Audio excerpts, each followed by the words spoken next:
Baik, Assalamualaikum warahmatullahi wabarakatuh. Sebelumnya perkenalkan, nama saya Ahmad Rifan selaku moderator dari kelompok 5. Adapun anggota dari kelompok saya yaitu ada Istiska Ramadhani, Dian Aminarti, Ainul Fadila Karim, Nurul Airin, Urin Nabila Syam, Ahmad Rifan yaitu saya sendiri, dan juga Andi Anissa Nabila Fitri. Jadi, sediaan topikal merupakan salah satu bentuk sediaan farmasi yang digunakan untuk memberikan efek lokal pada kulit atau bagian tubuh tertentu. Salah satu bentuk sediaan topikal yang banyak digunakan adalah pasta. Oleh karena itu, pada pembahasan ini akan dijelaskan mengenai definisi pasta serta berbagai aspek yang berkaitan dengan sediaan pasta. Jadi, pasta itu sendiri didefinisikan sebagai sediaan semi padat yang mirip dengan salep, namun memiliki tekstur yang lebih kaku, tebal, dan mengandung persentase bahan padat yang jauh lebih besar. Karena konsistensinya yang tebal, pasta tidak meleleh pada suhu tubuh dan mampu membentuk lapisan pelindung yang baik pada area kulit yang diaplikasikan. Untuk referensinya saya ambil dari Ansel. Nah, untuk definisi kedua dari pasta yaitu yang kudapat dari Remington, pasta diartikan sebagai sistem dispersi heterogen di mana fase padat yang terbagi halus atau serbuk mikronisasi disuspensikan dalam pembawa semi padat homogen, hidrofobik maupun hidrofilik. Pengertian pasta selanjutnya yaitu kudapat dari Farmakope edisi 6. Pasta adalah sediaan semi padat yang mengandung salah satu atau lebih bahan obat yang ditujukan untuk pemakaian topikal. Sediaan ini memiliki konsistensi yang kenyal dan kaku karena umumnya mengandung konsentrasi bahan padat atau serbuk tidak larut yang tinggi yang berkisar antara 20% hingga 50% atau lebih yang didistribusikan dalam basis yang sesuai.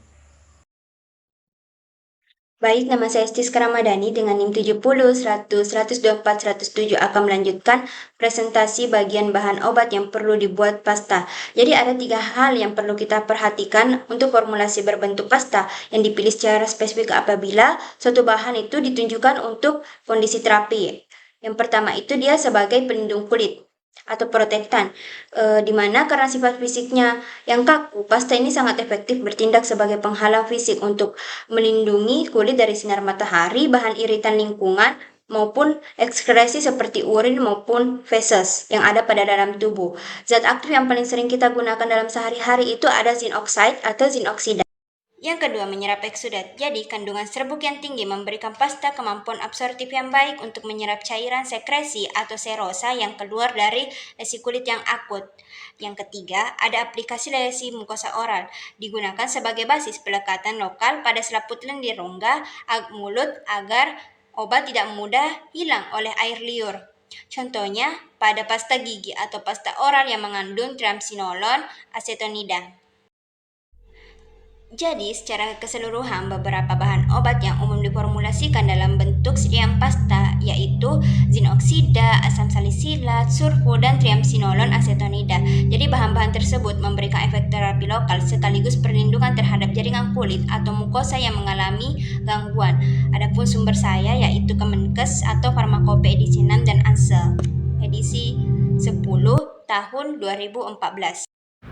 Slide selanjutnya yaitu sediaan pasta di pasaran. Jadi yang pertama itu pasta obat. Jadi di bidang farmasi itu pasta sering digunakan untuk mengatasi masalah kulit maupun mukosa karena bisa menempel lebih lama dan memberikan efek perlindungan. Untuk beberapa contoh yang sering dijumpai yaitu pasta zinc oksida yang biasa dipakai untuk ruam popok atau iritasi ringan. Kemudian pasta ini juga bekerja dengan membentuk lapisan perlindungan di kulit sekaligus menyerap kelembapan. Jadi kulit itu tidak makin lembab dan iritasinya bisa berkurang. Kemudian yang kedua, pasta asam salisilat yang biasa digunakan untuk kapalan atau kutil. Fungsinya ini untuk melunakkan dan mengelupaskan kulit yang menebal sehingga bagian yang keras itu bisa perlahan menghilang. Kemudian untuk sariawan itu biasanya digunakan pasta triamcinolone acetonide yaitu dalam bentuk oral. Keunggulannya itu adalah bisa menempel di dalam mulut cukup lama sehingga obatnya bekerja lebih efektif dalam mengurangi peradangan. Untuk selain itu pada jerawat juga sering digunakan pasta benzoyl peroksida, dan bahan ini membantu membunuh bakteri penyebab jerawat sekaligus membuka pori-pori yang tersumbat. Sedangkan untuk infeksi jamur seperti panu atau kurap itu digunakan pasta clotrimazole yang bekerja dengan menghambat pertumbuhan jamur. Slide selanjutnya yaitu ada pasta kosmetik. Jadi kalau di bidang kosmetik itu pasta lebih banyak dipakai untuk perawatan tubuh dan kebersihan. Untuk contoh paling umumnya yaitu ada pasta gigi. Fungsinya ini bukan hanya membersihkan gigi, tetapi juga mencegah gigi yang berlubang karena biasanya mengandung fluorida, serta membantu mengurangi plak. Kemudian ada clay mask atau masker lumpur yang sering dipakai di wajah. Masker ini berguna untuk menyerap minyak yang berlebih dan membantu membersihkan pori-pori. Ada juga scrub yang berbentuk pasta yang digunakan untuk eksfoliasi, yaitu mengangkat sel kulit mati supaya kulitnya itu terasa lebih halus. Dan untuk bibir itu ada lip scrub yang fungsinya hampir sama tetapi lebih lembut agar cocok digunakan di area bibir. Selain itu, dalam penataan rambut juga digunakan hair styling pasta yang membentuk rambut dan membuatnya tetap lebih rapi dan lebih lama. Slide selanjutnya, pasta makanan. Dalam makanan itu, pasta biasanya berupa bahan yang kental dan digunakan sebagai olesan atau bumbu. Contohnya itu seperti selai kacang yang sering digunakan sebagai olesan roti dan juga sebagai sumber energi karena mengandung lemak dan protein.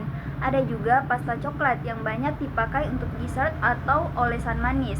Dalam masakan itu, pasta kari sering digunakan sebagai bumbu dasar karena sudah mengandung campuran rempah-rempah. Kemudian di Indonesia juga sendiri, pada pasta cabai itu atau sambal sangat umum digunakan sebagai penyedap dengan rasa pedas yang khas. Selain itu, pasta tomat juga sering dipakai sebagai bahan dasar saus karena memberikan rasa asam dan warna merah yang kuat. Nah, baik, selanjutnya yaitu jenis-jenis basis yang biasa digunakan dalam sajian pasta. Nah, yang pertama, basis yang biasa digunakan yaitu basis hidrokarbon, di mana basis ini merupakan yang paling sering digunakan untuk formulasi pasta dengan komponen utama vaselin album atau petrolatum putih, vaselin plapum atau petrolatum kuning, parafin liquidum atau minyak mineral, dan sering pula dikombinasikan dengan cera alba. Adapun karakteristik fisikokimia dari basis ini yaitu dia memiliki sifat oklusif yang tinggi sehingga dapat membentuk lapisan hidrofobik di atas permukaan kulit yang menahan penguapan air alami sehingga dapat menjaga kelembapan jaringan di bawahnya. Kemudian stabil terhadap hidrolisis karena basis ini tuh tidak mengandung air sama sekali. Kemudian dia memiliki daya lekat yang kuat sehingga dapat bertahan lama di atas lesi kulit yang luka ataupun basah tanpa mudah terwasuk oleh cairan tubuh. Akan tetapi basis ini itu memiliki kelemahan sukar dicuci dengan air, dapat meninggalkan noda pada pakaian, dan memiliki viskositas yang sensitif terhadap suhu panas atau rentan melunak jika berada di daerah tropis jika tidak ditambahkan zat. Nah, baik, basis yang kedua yaitu basis larut air. Nah, di mana basis ini merupakan komponen yang larut dalam air dan tidak mengandung bahan berlemak sama sekali. Di mana komponen utamanya yaitu kombinasi dari polietilen glikol dari berbagai bobot molekul. Nah, contohnya seperti biasa memadukan antara polietilen glikol cair dan polietilen glikol padat dengan untuk mencapai konsistensi pasta yang kaku.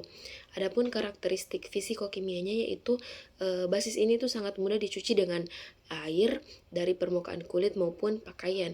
Kemudian basis ini juga bebas dari oksidasi lemak sehingga bebas dari resiko ketengikan. Kemudian memiliki higroskopitas tinggi atau kemampuan menyerap air di sekitarnya. Nah, dengan sifat ini itu dapat membantu menarik eksudat keluar dari luka dengan sangat efektif.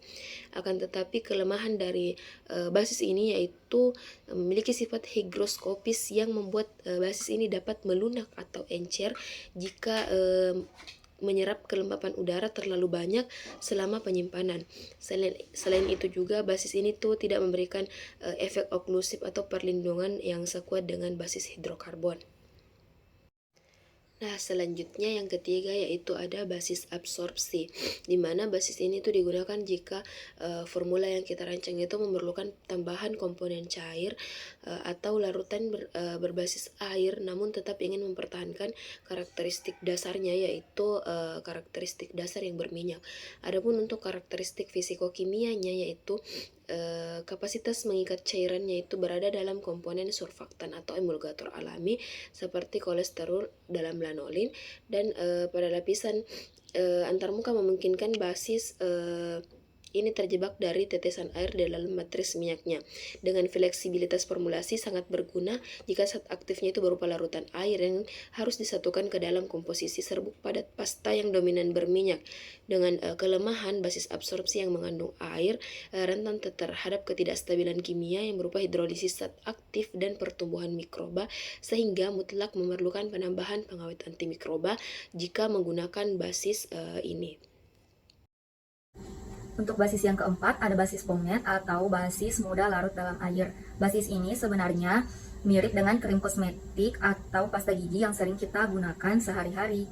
Kelebihan utama dari jenis basis ini adalah mudah dioleskan ke atas kulit secara merata, serta dapat memberikan efek adem atau cooling effect pada kulit. Jadi, pasta ini sangat baik dan nyaman digunakan untuk kulit kemerahan serta meradang karena dapat memberikan rasa yang dingin atau adem. Adapun kekurangan dari basis ini yaitu tidak dapat menampung serbuk padat terlalu banyak di atas 30%. Jika dipaksakan, sediaan nantinya dapat cepat mengering karena mengandung terlalu banyak air, sehingga jika wadahnya terbuka, maka sediaan pasta di dalamnya akan cepat mengering. Nah, jadi bagaimana cara yang tepat untuk memilih basis untuk sediaan pada obat kita? Yang pertama, dengan menyesuaikan zat aktif dari bahan formulasi obat yang akan kita gunakan. Yang pertama, jika kita memilih basis hidrokarbon yang sifatnya berminyak atau berlemak, dan contoh zat aktifnya seperti zinc oxide.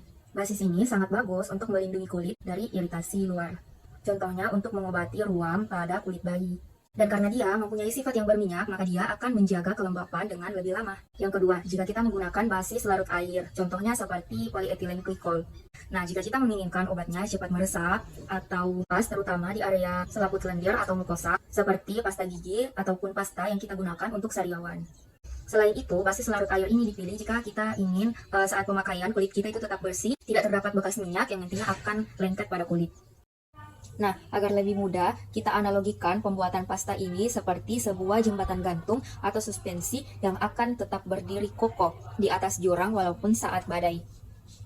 Yang pertama, tiang beton kokoh yang berdiri di sepanjang jembatan kita analogikan sebagai serbuk padatnya. Misalnya kita gunakan zinc oxide.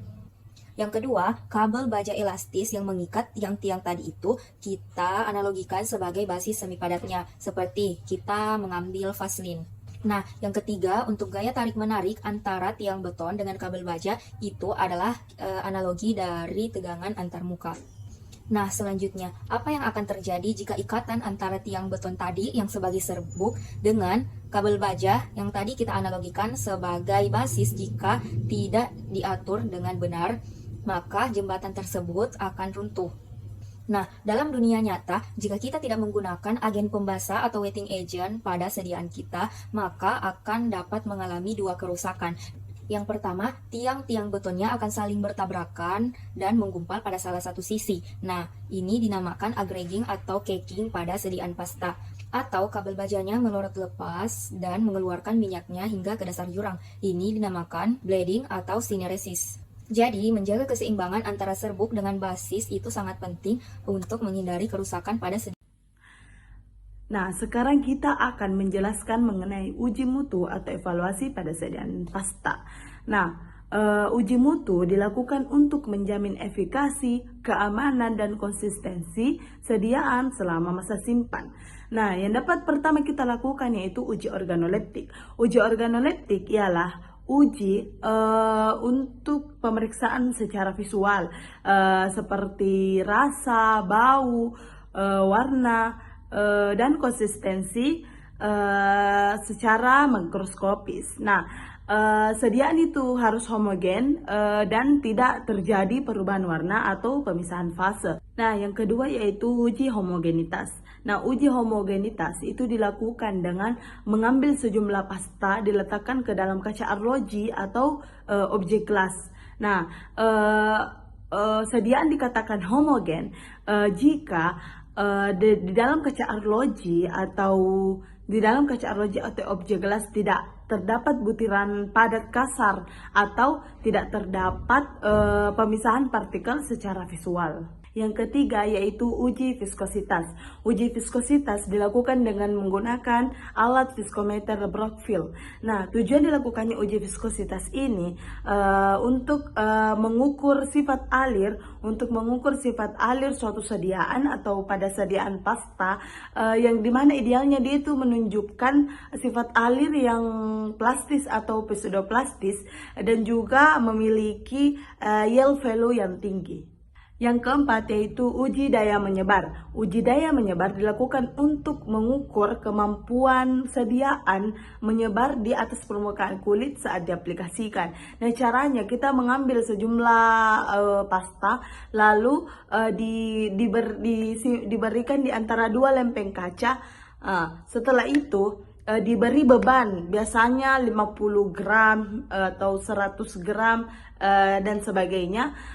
Lalu diamati daya menyebarnya setelah sediaan tersebut konstan. Yang kelima yaitu uji daya lekat. Nah, uji daya lekat itu dilakukan untuk mengetahui seberapa lama pasta itu menempel pada permukaan yang diaplikasikan. Nah, uji ini dilakukan dengan mengoleskan di antara dua objek gelas. Nah, lalu setelah itu diberi beban, lalu ditarik hingga kedua kaca itu terlepas. Nah, waktu yang dibutuhkan sampai pelepasan itu dicatat sebagai nilai daya lekat pada sediaan pasta. Yang keenam yaitu uji sentrifugasi atau uji stabilitas fisik. Nah, uji sentrifugasi ini dilakukan dengan menggunakan alat sentrifugasi dengan memutar sediaan di dalam kecepatan yang tinggi dalam waktu tertentu. Nah, kecepatannya yaitu biasanya berada dalam 3.000 hingga 4.000 rpm. Nah, tujuannya dilakukan uji sentrifugasi ini untuk mengetahui apakah sediaan itu tetap stabil atau terjadi pemisahan fase selama masa penyimpanan. Lalu nomor 7 yaitu uji kadar zat aktif. Nah, uji kadar zat aktif itu dilakukan untuk mengetahui jumlah zat aktif sesuai dengan apa yang tertera pada etiket. Nah, di dalam farmakope kita harus memenuhi rentang standarnya. Biasanya itu 90% hingga 110% dari yang tertera pada etiket. Nah, uji ini kita melakukan metode analisis yang tervalidasi seperti menggunakan KCKT atau HPLC atau juga bisa menggunakan metode spektrofotometri UV vis. Nah, sekarang yang terakhir yaitu uji pH sediaan. Nah, uji pH sediaan kita menggunakan pH meter yang sudah dikalibrasi.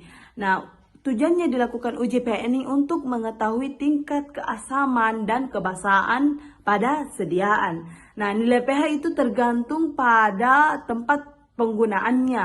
Nah, biasanya pada permukaan kulit itu berada pada rentang pH 4,5 hingga 6,5. Itu untuk mencegah terjadinya iritasi. Nah, adapun pada penggunaan mukosa mulut, dia itu mendekati netral. Biasanya terjadi pada rentang pH 6,5 hingga 7,5. Sekian itu yang dapat saya sampaikan mengenai uji evaluasi atau uji mutu pada sediaan pasta. Oke, baik, selanjutnya di sini saya akan menjelaskan terkait dengan ekoteologi dan juga Green Campus di dalam formulasi sediaan pasta. Nah, konsep ekoteologi ini sendiri menekankan pentingnya tanggung jawab manusia dalam menjaga kelestarian lingkungan. Nah, sebagai bagian dari etika kehidupan. Dan dalam bidang farmasi, prinsip ini dapat diterapkan melalui formulasi sediaan pasta yang memperhatikan aspek keberlanjutan lingkungan mulai dari pemilihan bahan baku, proses produksi, hingga pengelolaan limbah. Nah, pendekatan tersebut sejalan dengan prinsip green chemistry, yang dimana yaitu mengurangi penggunaan bahan berbahaya, kemudian meminimalkan limbah, kemudian meningkatkan efisiensi penggunaan energi selama proses formulasi. Dengan Green Campus, pengembangan sediaan pasta dapat dilakukan dengan memilih bahan tambahan yang aman dan mudah terurai, nah menggunakan pelarut yang lebih ramah lingkungan, serta menerapkan pengelolaan limbah laboratorium yang baik. Nah, dengan demikian, formulasi pasta tidak hanya bertujuan untuk menghasilkan sediaan yang efektif dan stabil, tetapi juga mendukung upaya pelestarian lingkungan dan pembangunan berkelanjutan. Baik, adapun kesimpulan sediaan pasta yang merupakan sediaan semi padat yang berkonsistensi kaku yang mengandung serbuk tinggi dalam basis yang sesuai. Pasta digunakan sebagai pelindung kulit, penyerap eksudat, dan pembawa obat pada lesi kulit maupun mukasa. Jadi pemilihan basis disesuaikan dengan sifat zat aktif dan tujuan penggunaan agar diperoleh sediaan yang stabil dan efektif. Selain itu, formulasi pasta juga perhatikan prinsip green chemistry melalui penggunaan bahan yang aman, pengurangan limbah, dan pengelolaan limbah yang baik, serta mendukung kelestarian lingkungan. Adapun daftar pustaka yang kami gunakan sebagai berikut. Sekian dari kami. Wassalamualaikum warahmatullahi wabarakatuh.